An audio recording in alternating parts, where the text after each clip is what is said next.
প্রায় একসাথেই এই মাসেই বন্ধ হয়ে যাচ্ছে দুই চ্যানেলের তিনটি জনপ্রিয় ধারাবাহিক। চ্যানেল টপার, বেঙ্গল টপার সহ তুমুল জনপ্রিয় ধারাবাহিক এই মাসেই বন্ধ হয়ে যাচ্ছে। টিআরপির হাড্ডাহাড্ডি লড়াইয়ে যে কোনো ধারাবাহিকের গল্প, প্রেজেন্টেশন, কাস্টিং সবকিছু ভালো হলেও টিআরপিতে এগিয়ে আসতে না পারায় মাত্র 5 থেকে 6 মাসেই বন্ধ করে দেওয়া হচ্ছে। এর মধ্যে আবার কিছু কিছু ধারাবাহিক টিআরপিতে দুর্দান্ত চমক দেখিয়ে বেশ কয়েক মাস, বছর ধরে সম্প্রচার হচ্ছে। তবে সেই ধারাবাহিকগুলো বেশি দিন ধরে সম্প্রচার হওয়ার কারণে আস্তে আস্তে জনপ্রিয়তা কমে যাচ্ছে, যার কারণে টিআরপিও কমে যাচ্ছে ধারাবাহিকগুলোর। এই কারণে বন্ধের মুখে পড়তে হচ্ছে।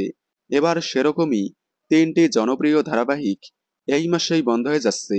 কথা হচ্ছে সান বাংলার অন্যতম জনপ্রিয় ডাবিং ধারাবাহিক সিঁদুরের অধিকার। ধারাবাহিকটি আগামী 9 ফেব্রুয়ারি বন্ধ হয়ে যাবে। অল্প কয়েকদিন হয়েছে শুরু হয়েছে সিঁদুরের অধিকার। টিআরপিতে পিছিয়ে থাকায় হঠাৎই বন্ধ করে দিচ্ছে চ্যানেল। অন্যদিকে বন্ধ হচ্ছে সান বাংলার আরও একটি জনপ্রিয় ধারাবাহিক বসু পরিবার। আগামী 23 ফেব্রুয়ারি অন্তিম পর্ব সম্প্রচার হবে বসু পরিবার ধারাবাহিকের।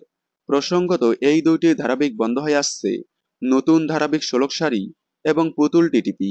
এরপরেই বন্ধ হচ্ছে জি বাংলার অন্যতম জনপ্রিয় ধারাবাহিক নিম ফুলের মধু। তবে ধারাবাহিকটি এই মাসের কবে বন্ধ হবে তা বলা যাচ্ছে না।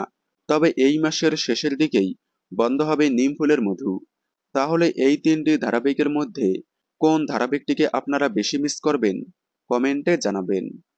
বাংলা বিনোদনের এই ধরনের সকল আপডেট সবার আগে পেতে চ্যানেলটি সাবস্ক্রাইব করে পাশে থাকা বেল আইকনটি বাজিয়ে দিন। ধন্যবাদ।